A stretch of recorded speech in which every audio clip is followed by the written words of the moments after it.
नमस्कार, मेरा नाम कंतेश अग्रवाल है। आपको वीडियोस पसंद आ रहे हैं तो आप उसे लाइक, कमेंट एंड सब्सक्राइब करिए। आइए आज हम बात करते हैं कोरोना जो आया था वो क्या था। किसी ने कहा था किसी लेबोरेटरी से, किसी देश की लेबोरेटरी से निकला हुआ वायरस है। किसी ने कहा किसी दवाई कंपनी का है, किसी ने कुछ। ये कुछ भी नहीं था, ये परमात्मा का एक अकाउंट था।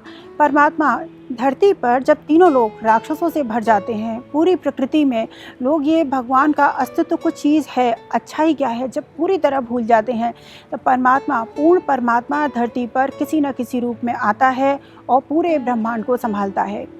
जब से ये धरती बनी है तब से लेकर आज तक इस प्रकृति ने इतना बीभत्स रूप कभी नहीं लिया जितना कोरोना में लिया था। कारण है उसका महाभारत। जो श्री कृष्ण भगवान बांसुरी बजाते थे और पूरे ब्रह्मांड को वो आनंद देते थे, सहानुभूति देते थे, करुणा देते थे, प्यार से सबको, पूरे ब्रह्मांड को वो एक मानते थे। लेकिन जो दुष्ट लोग होते हैं वो यदि प्यार से किसी बात को समझ जाते तो कभी भी श्री कृष्ण, बांसुरी बजाने वाले श्री कृष्ण भगवान कभी भी महाभारत नहीं होने देते। बिल्कुल सेम टू सेम वैसी की वैसी स्थिति इस समय इस घोर कलयुग में हो गई है। इंसान को कोई भी बात, जो राक्षस टाइप के दुष्ट प्रकृति के लोग होते हैं, उन्हें कोई भी बात कितने भी प्यार से समझाओ समझ में नहीं आता है। वो पूरे जीवन भर बुरे कर्मों में लगे रहते हैं। तब पूर्ण परमात्मा इस धरती पर पूरे ब्रह्मांड को एक सहानुभूति से, प्यार से, करुणा से सींचने आता है, पूरे ब्रह्मांड को देखने आता है। लेकिन जब दुष्ट प्रकृति इतनी ज़्यादा बढ़ जाती है, 99% यानी कि पूरे जीवन उनको प्यार, आनंद, सहानुभूति देने के बाद भी लोगों को समझ में नहीं आता है, तो प्यार जब क्रोध में बदलता है तो पूरा ब्रह्मांड क्रोधित हो जाता है। क्यों? भगवान इस ब्रह्मांड में दिखता है, ना तो भगवान कभी भी शरीर में होता है और ना भगवान संसार में होता है। पूरा ब्रह्मांड भगवान के अंदर होता है, इसीलिए वो पूरे ब्रह्मांड को एक साथ प्यार दे पाता है। जब प्यार क्रोध में बदलता है तो पूरी प्रकृति क्रोधित होती है, क्योंकि ये जो पूरा ब्रह्मांड है, पूरी प्रकृति है, ये भगवान का दास होती है, ये भगवान की दास होती है। जो भगवान के दिल के अंदर घटता है वो पूरे ब्रह्मांड में घटता है। इंसानियत जब इतनी नीचे चली जाती है, जैसे गेहूं की बाली होती है, उसमें गेहूं का दाना ना हो, सिर्फ ऊपर से सुनहरी लगे, तो वो किसी भी व्यक्ति का पोषण नहीं कर पाएगी। ऐसे ही मानवता जब इतनी नीचे चली जाती है कि वो हर कोई सिर्फ एक राजनीति करता रहता है कि हम ऊपर से दिखाएं कि अच्छे हैं, कोई जिम्मेदारी नहीं करता, कोई मर रहा है, जी रहा है, इसकी किसी को जब परवाह नहीं होती, तब पूर्ण परमात्मा इस धरती पर आकर आनंद से, प्यार से पूरे ब्रह्मांड को सींचता है। और जब उसके अंदर क्रोध आता है तो पूरी प्रकृति फिर बीभत्स रूप लेती है। प्रकृति का एक नियम होता है, जो ये प्रकृति होती है, खेत होता है, इसके अंदर आप कोई बीज डालते हैं तो वो खेती से, हरियाली खेती से भर जाती है। लेकिन जब आप इसके अंदर कोई भी बीज नहीं डालते हैं तो ये जंगली घास फूस से पूरा खेत भर जाता है। ऐसे ही इंसान का जो दिमाग होता है, उसके अंदर इंसान यदि पॉजिटिव थॉट्स नहीं डालता है तो वो नेगेटिव थॉट से भर जाता है। इस समय इस प्रकृति में, घोर कलयुग में, इंसान इतना ज़्यादा जहरीला हो गया है, उसके लिए किसी के लिए भी किसी के दिल में प्यार नहीं है। वो हर समय क्रोध में और राजनीति में लगा रहता है, हर किसी का बुरा करने में लगा रहा है। इस समय घोर कलयुग में तीनों राक्षस हैं, कंस भी, रावण भी और अंगुलीमाल भी। अब ये कंस तत्व क्या है? कंस तत्व, इसको मायावी राक्षस, इसको जब दिखता है कि कहाँ से हमें, किसके द्वारा माया मिल सकती है, किसके द्वारा हम पैसा ले सकते हैं, किसी का भी हक छीने, तो बस उसको पटा लो। जैसे आपके पास माना 10 रुपये हैं तो आप सिर्फ सब्जी वाले की दुकान पर चढ़ सकते हैं, कभी ज्वेलर्स की दुकान पर नहीं चढ़ सकते। 10 रुपये लेकर आप सब्जी वाले की दुकान पर चढ़ सकते हैं। ऐसे ही जो मानव खाली होता है, जिसके अंदर कुछ नहीं होता, तो वो ये सोचता है किसके द्वारा मैं माया को ले सकता हूँ। और ये मूर्ख लोगों को अपने जाल में फंसाते हैं कि किसके द्वारा हम सारी माया को ले सकते हैं। मूर्ख लोग इनके जाल में फंस जाते हैं, लालची लोग इनके जाल में फंस जाते हैं और फिर उनका ये पूरी आखिरी बूंद तक खून चूस जाते हैं, उनको बुरी तरह ये तबाह कर देते हैं। ये इस तरीके से फंसाते हैं कि तुम्हारे जैसा होना मुश्किल है। अब मूर्ख लोग समझते हैं कि वो वाकई में बहुत अच्छे हैं, उनको ये नहीं पता होता कि तारीफ़ों के पुल के नीचे स्वार्थ की नदी बहती है। वो झूठी तारीफ़ें कर करके अपना स्वार्थ सिद्ध करते रहते हैं। महाभारत 18 दिन की थी, महाभारत 18 दिन की थी। कोरोना ने भी 18 दिन का बीभत्स रूप लिया था, 18 अप्रैल से लेकर 6 मई तक का। उस समय कंस तत्व को मारने के लिए प्रकृति ने बीभत्स रूप लिया था, पूरी तरह से उसको मारने के लिए। ये लोग सारे ज़िंदगी दूसरों की बुराइयां इकट्ठी करने में इनका इतना दिमाग लगा रहता है कि इनको अपने अंदर झांकने से डर लगता है, क्योंकि इनके अपने अंदर इतना ज़्यादा अंधकार, इतना ज़्यादा जहर और इतनी कमी भरी होती है कि उस कमी को भरने के लिए ये पूरा जीवन भर दूसरों की कमियां इकट्ठी करते रहते हैं। दूसरे की कमियां को इकट्ठा करना ऐसे ही है जैसे आप विष्टा को इकट्ठा कर रहे हैं। फिर ऊपर से आप बहुत अच्छे कपड़े पहन रहे हैं, बहुत अच्छा आप खाना खा रहे हैं, सबको बहुत अच्छी तारीफ़ें अपनी करवा रहे हैं, झूठी तारीफ़ करवा रहे हैं। लेकिन जब आप अंदर की यात्रा बिल्कुल भूल गए, अंदर आपको बिल्कुल नहीं पता कि कैसे सफाई करनी है, कर्म का फल क्या है, तो फिर इंसान को ऐसे ही भुगतना पड़ता है। और वो सारे ज़िंदगी जैसे बुराई इकट्ठी कर रहा है, तो गंदगी को, विष्टा को जैसे काली पॉलीथीन में फेंकते हैं, वैसे ही उसको काली पॉलीथीन में फेंक दिया गया। उस समय तुलसी दल ने मना कर दिया कि हम इसके ऊपर नहीं चढ़ेंगे, कफन ने मना कर दिया हम इसके ऊपर नहीं चढ़ेंगे, गंगा जल ने मना कर दिया हम इसके ऊपर नहीं चढ़ेंगे, इवन कफन तक ने मना कर दिया, गंगा राम नाम ने मना कर दिया हम इसके ऊपर नहीं चढ़ेंगे। प्रकृति का इतना बीभत्स रूप था। जब पूर्ण परमात्मा के साथ पूरे ज़िंदगी वो अच्छा कर रहा है और तुम बुरा कर रहे हो, तब 99 के बाद भगवान के अंदर जब क्रोध आता है तो पूरी प्रकृति इतना बीभत्स रूप लेती है। ये किसी को भी जिसको फंसाते हैं उसकी तारीफ़ करते हैं, और वो आराम से बैठ के, क्योंकि मूर्ख है और लालची है, तो वो आराम से भगवान की कह लीजिए या किसी निर्दोष व्यक्ति, मान लीजिए निर्दोष व्यक्ति की वो बुराई कर रहा है। उसने 100 लोगों से बुराई करी तो उसके 100 पुत्र मरेंगे, 150 से बुराई करी तो 150 पुत्र मरेंगे। इंसान एक ही जन्म में इतने पाप कर लेता है कि वो हज़ारों जन्मों तक भुगतता है। फिर इंसान को इतना अच्छा परमात्मा ने पुत्र दिया, इंसान भगवान के दिए हुए वरदान को भूल जाता है। भगवान ने इतना सुंदर पुत्र दिया, उसकी इतने बुरे कर्मों के कारण उसकी दोनों किडनी फेल हो गई। कर्म किया है तो फल तो उसको भुगतना ही पड़ेगा। एक ही जन्म में इंसान इतने बुरे कर्म कर लेता है कि हज़ारों जन्म तक उसको भुगतने पड़ते हैं। कई बार इंसान कहता है कि हम तो अच्छे कर्म कर रहे हैं, हमारे साथ बुरा क्यों हो रहा है। तुम्हें पिछले जन्मों का नहीं पता कि तुम पिछले जन्मों में क्या कर्म करके आ रहे हो। इंसान को हर कर्म भुगतना पड़ता है। इंसान क्यों नहीं सोचता है कि हम अगले जन्म में क्या कर्म भुगतेंगे, क्यों? इंसान को लगता है देखा जाएगा। इस चीज़ को बहुत अच्छे से समझना चाहिए कि जो भुगतता है, जिसको दर्द होता है या जिसको प्यार होता है, वो क्या है। जैसे हम कहते हैं ये हमारा पर्स है या ये हमारा शॉल है, हम कह रहे हैं ये हमारा हाथ है, ये हमारा पैर, फिर वो मैं कौन है? जो मैं है वही तुम हो, वही भुगतता है, चाहे दर्द हो, प्यार हो या कोई सहानुभूति हो। अब ये रावण तत्व क्या है? रावण को किसी से मतलब नहीं कि कौन मर रहा है, कौन जी रहा है, बस ये पटाखे भर के कहीं भी छोड़ आएगा, तुम्हारे कितने चिथड़े हो रहे हैं, इसको बस अपने अहंकार की परवाह है। जिसको इसने कांटों पे सुला दिया उसके ऊपर ये गुरूर करता है कि मैं गुरूर करता हूँ तुम पर। किस बात पर तू गुरूर करता है? कि तैने उसकी पूरी ज़िंदगी ख़राब कर दी। पर वो ये राक्षसी गुण, राक्षसों के अंदर जो गुण है वो वही है। महाभारत जब हुई थी तब अर्जुन और भीष्म पितामह आमने सामने जब आए थे, तो अर्जुन भीष्म पितामह के ऊपर तीर चलाने में बहुत ही ज़्यादा संकोच कर रहे थे। तब भगवान श्री कृष्ण ने उसको याद दिलाया था, जब चीर हरण हुआ था तब ये था, क्या इसने तुम्हारा साथ दिया? अभिमन्यु को मारा गया तब भी ये था, क्या इसने तुम्हारा साथ दिया? तुम्हें जुए में हराया गया तब भी ये वहीं था, क्या इसने तुम्हारा साथ दिया? नहीं। तब अर्जुन की दृष्टि खुली और अर्जुन ने भीष्म पितामह को तीर चला के मारा। इवन जब जो कौरव थे उन्होंने भी भीष्म पितामह को पानी तक नहीं पूछा था, अर्जुन ने ही उनको तीर चलाकर पानी निकाला था, तब भीष्म पितामह ने पानी पिया था। जैसी स्थिति कृष्ण के वक्त में थी, बिल्कुल वैसी की वैसी ही स्थिति इस समय है। श्री कृष्ण भगवान फिर प्रकट हो गए। श्री कृष्ण भगवान ने जितने भी राक्षसों को मारा उनके आसपास सब रिश्तेदारी थे। कृष्ण भगवान के मामा कंस थे, माँ और मामा इस समय बिल्कुल एक ही जैसे राक्षस इस समय भी हैं। श्री कृष्ण भगवान फिर प्रकट हो गए। इधर धरती पलटी, उधर श्री कृष्ण भगवान फिर प्रकट हो गए। बोले बता इसने कौन सा फ़र्ज़ निभाया है, पूरे जीवन तेरे बर्बाद कर दिया, अब इसकी तरफ बिल्कुल भी नहीं देखना है। पूरा जीवन बर्बाद, तेरे अंदर क्या क्वालिटी है इसने कभी ध्यान नहीं दिया, शादी पूरी बर्बाद कर दी, उसी पर ये राक्षस घमंड कर रहा है, गुरूर कर रहा है कि तुम मेरा गुरूर हो।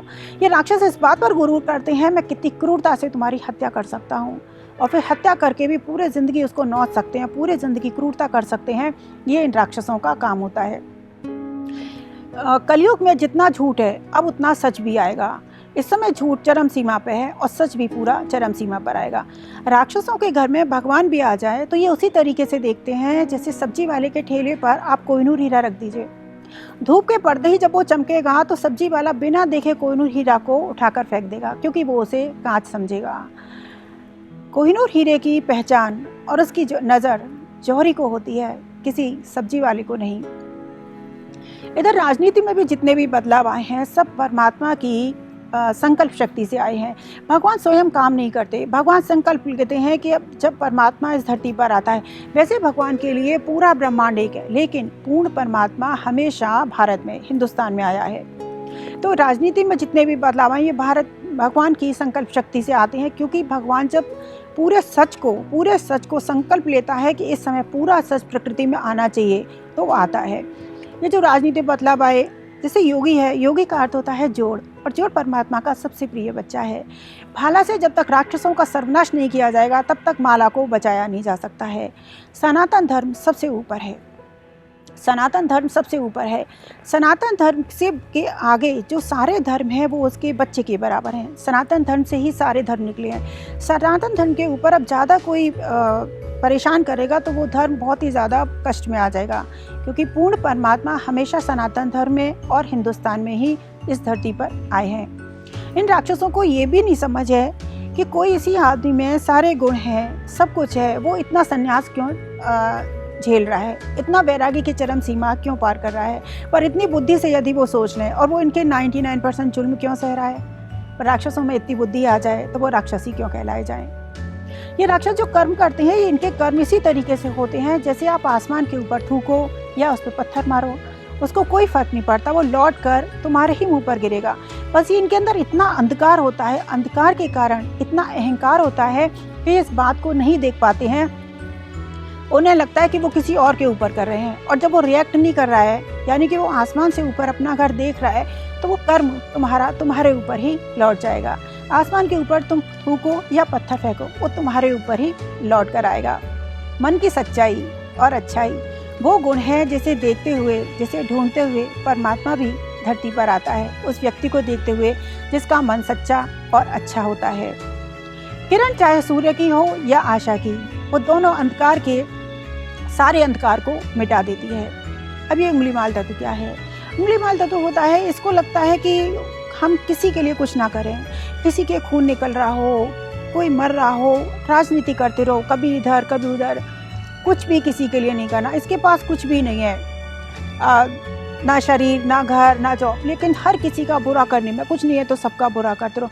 इस तरीके की प्रकृति के लोग जब इस धरती पर होते हैं, तीनों लोक में राक्षस होते हैं, तो इस ब्रह्मांड को बचाने के लिए पूर्ण परमात्मा आता है। शंका का कोई इलाज नहीं, चरित्र का कोई प्रमाण नहीं, शब्द से तीखा कोई बाण नहीं, और मौन से अच्छा कोई साधन नहीं। इसलिए परमात्मा बिल्कुल मौन में रहकर पूरे ब्रह्मांड को आनंद, प्यार, सहानुभूति और करुणा देता है।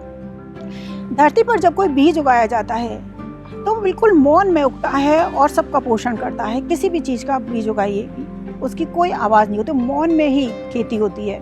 लेकिन आप कोई बड़ा सा पेड़ काटेंगे तो उसकी बहुत आवाज़ होती है। ऐसे ही ये जो राक्षस होते हैं, ये मैं का हर समय इतना शोर मचाते रहते हैं और हर तरीके के बुरे कर्म करते रहते हैं, और पेड़ की तरह ये सिर्फ गिरने, यानी हर किसी का बुरा करने का ही ये काम करते रहते हैं। इस तरीके से पूरी प्रकृति में जब राक्षसी तत्व हो जाते हैं तब पूर्ण परमात्मा इस धरती पर आकर करता है। लोगों की बुद्धि बस इतनी होती है, जैसे कोई भी समाज सेवक आता है, जैसे उसने सती प्रथा जिसने दूर करी, बाल विवाह दूर करा या विधवा विवाह करा, किसी भी और भी समाज में 50 तरह की जो परेशानियां आती हैं उसको दूर करने के लिए आज बुद्ध आए, कोई भी भगवान आता है तो इंसान पहले पत्थर से मार कर उसको मार देता है, फिर पत्थर से बना कर ही उसे पूछता रहता है। इंसान की बुद्धि इससे ऊपर उठ ही नहीं पाती है।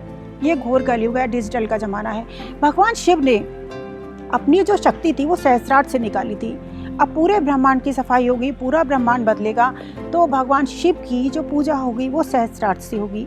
ये ब्रह्मांड इस समय इतना गंदा कर दिया है राक्षसों ने कि जो इंसानियत है, जो मानवता है, वो पाताल के नीचे, इतने नीचे सीढ़ी पर चली गई है कि पाताल की सीढ़ी अभी हाथ जोड़ कर कहती है इंसान तू अब इतना मत गिर, क्योंकि इसके नीचे अब कोई सीढ़ी नहीं है। जब कोई भी चीज़ बहुत ऊपर होती है तो बहुत नीचे गिरती है, लेकिन जब बहुत नीचे गिर जाती है तो उसे ऊपर उठने के अलावा कोई रास्ता नहीं है। इसलिए अब इंसानियत को हर हाल में ऊपर उठना पड़ेगा और उसके लिए पहले पूरे ब्रह्मांड की सफाई होगी, फिर उसके ऊपर रेड कारपेट बिछेगा। इस समय मानवता इतनी नीचे चली गई, इंसान के दिमाग में इतना ज़्यादा अहंकार आ गया है कि उसे 100 बुद्ध की ज़रूरत है। 100 बुद्ध एक साथ धरती पर आएंगे और मानव जाति को कल्याण करेंगे, उसको ज्ञान देंगे। हमेशा अब तक होता रहा है कि जब भी बुद्ध आते हैं या कोई भी ज्ञानी जन आता है तो लोग उसे हर तरह से परेशान करते हैं। लेकिन अब हर चीज़ बदलेगी, पूरा ब्रह्मांड बदलेगा तो ये भी बदलेगा। जिसको ज्ञान नहीं चाहिए, अज्ञान में रहना है, वो रहे। लेकिन बुद्ध के ऊपर या बुद्धजनों के ऊपर अब कोई भी किसी भी तरीके की परेशानी उनको करेगा तो उसका पूर्ण सर्वनाश कर दिया जाएगा, क्योंकि अब पूर्ण ब्रह्मांड बदलेगा और इसको बदलना बेहद ज़रूरी है। इंसान को इतनी भी अकल नहीं होती कि कोई तुमने उसका हर तरीके से बुरा कर दिया, तुम कुछ कर भी नहीं रहे हो, आखिर वो इतना संन्यास, इतना वैराग्य क्यों देख रहा है, क्या कारण है, इतना प्यार आ कहाँ से रहा है, तुम सब लोग उसके साथ बुरा वो क्यों कर रहा है, और वो किसी और की तरफ क्यों नहीं देख रहा है, तुम्हें क्यों झेल रहा है। क्योंकि परमात्मा की नाभि से पूरा ब्रह्मांड निकलता है, जिसे भगवान खुली आंखों से देखता है, और भगवान की नाभि से ब्रह्मांड निकलता है। इसलिए इस धरती के सारे पुरुष और सारे स्त्री भगवान के लिए एक बच्चे के तरह होते हैं। इसलिए भगवान किसी और की तरफ नहीं देखता है। राक्षसों में इतनी बुद्धि कहाँ, वो उसको इंसान तक नहीं देख पाता, तो भगवान देखने की तो दूसरी बात है। इस कलयुग की सबसे बड़ी त्रासदी ये है कि ये राक्षस हैं या दुष्ट लोग जो होते हैं, जो कर्म करते हैं और पूरे समाज, पूरे ब्रह्मांड को गंदा करते हैं। दुष्ट लोगों का बुरा करना बुरा है, लेकिन उससे भी बड़ी त्रासदी है अच्छे लोगों का मौन रहना। अच्छे लोग मौन रहते हैं, बुरे लोगों का जो साथ देते हैं वो हजारों जन्मों तक उन्हीं कर्मों में फल में भुगत कर इसी तरीके के कर्म भुगतते रहते हैं। भगवान श्री कृष्ण भगवान ने भी अंत समय में लास्ट समय में एकांतवास किया था। बिल्कुल वैसी की वैसी स्थिति इस समय है। जैसे ही इस समय जिस रूप में भी भगवान आए, उन्होंने जैसे ही एकांतवास किया, पूरा ब्रह्मांड एकांतवास में हो गया। एक ही घर में रहकर 4 लोग थे, 4 कमरे में अलग अलग रहे। इस तरीके से परमात्मा पूरे ब्रह्मांड को बिल्कुल एक मोती की माला की तरह पिरो के रखता है। और जब परमात्मा इस धरती को छोड़ता है, वो एकांतवास करता है, तो पूरा ब्रह्मांड एकांतवास में आ जाता है। जब वो किसी को 2 वक्त का खाना देकर एकांतवास में गया, तो पूरा ब्रह्मांड 2 वक्त के खाने पर टिक गया। इंसान तो ऊपर उठेगी हर हाल में, क्योंकि इस समय मानवता जो है बहुत नीचे चली गई है। तो कोरोना भगवान का अकाउंट था। भगवान ने जब भी धरती पर आता है तो पहले 99 पर बिल्कुल श्री कृष्ण भगवान का बिल्कुल वैसे का वैसा ही रूप इस समय है। भगवान आए धरती पर, पूरे ब्रह्मांड को उन्होंने आनंद दिया, प्यार। सबसे बड़ी इसमें करुणा होती है। ये राक्षस ये नहीं समझ पाते हैं कि हमने इसके साथ इतना बुरा करा, इतनी करुणा वो क्यों कर रहा है। तुमने जिसका जीवन बर्बाद कर दिया, उस करुणावश वो तुमसे कह नहीं रहा है, और तुम ही उससे कह रहे हो कि उसके सारे बच्चे तुमने पूछ के पैदा करा था। मतलब राक्षस तो राक्षस होते हैं, उनसे तो कुछ कहना समझना। इन राक्षसों को कुछ भी समझाना ऐसे है जैसे आप सूअर के आगे बसरा के मोती डालिए, तो सूअर की नज़र जैसे विष्ठा पर पड़ती है, ऐसे ही इन दुष्ट लोगों की नज़र से बुराई पर पड़ती है। इनको कुछ भी चीज़ समझाना बिल्कुल बेकार है। सड़क पे कुत्ता भी जब भौंकता है तो शायद कुछ देख लेता है कि किसके ऊपर भौंकना है, किस पे नहीं। इन राक्षसों को किसके साथ बुरा करना है, कहाँ चिल्लाना है, कहाँ चीखना है, इनके पास यही तो अवगुण होते हैं। तो ये उसी काम में लगे रहते हैं। कोरोना कुछ और नहीं, ये परमात्मा का अकाउंट था। जब वो 2 वक्त पे रुका तो पूरा ब्रह्मांड 2 वक्त के खाने पर रुक गया। मुंह पर इंसान ने पट्टी बांधी। ये पट्टी शर्म की थी कि इंसानियत अब इतनी नीचे गिर चुकी है कि अब उसे ऊपर उठना है, और इसीलिए उसे अपना मुंह ढकना पड़ा। आज के लिए इतना ही। अगली बार हम किसी और विषय पर चर्चा करेंगे। नमस्कार।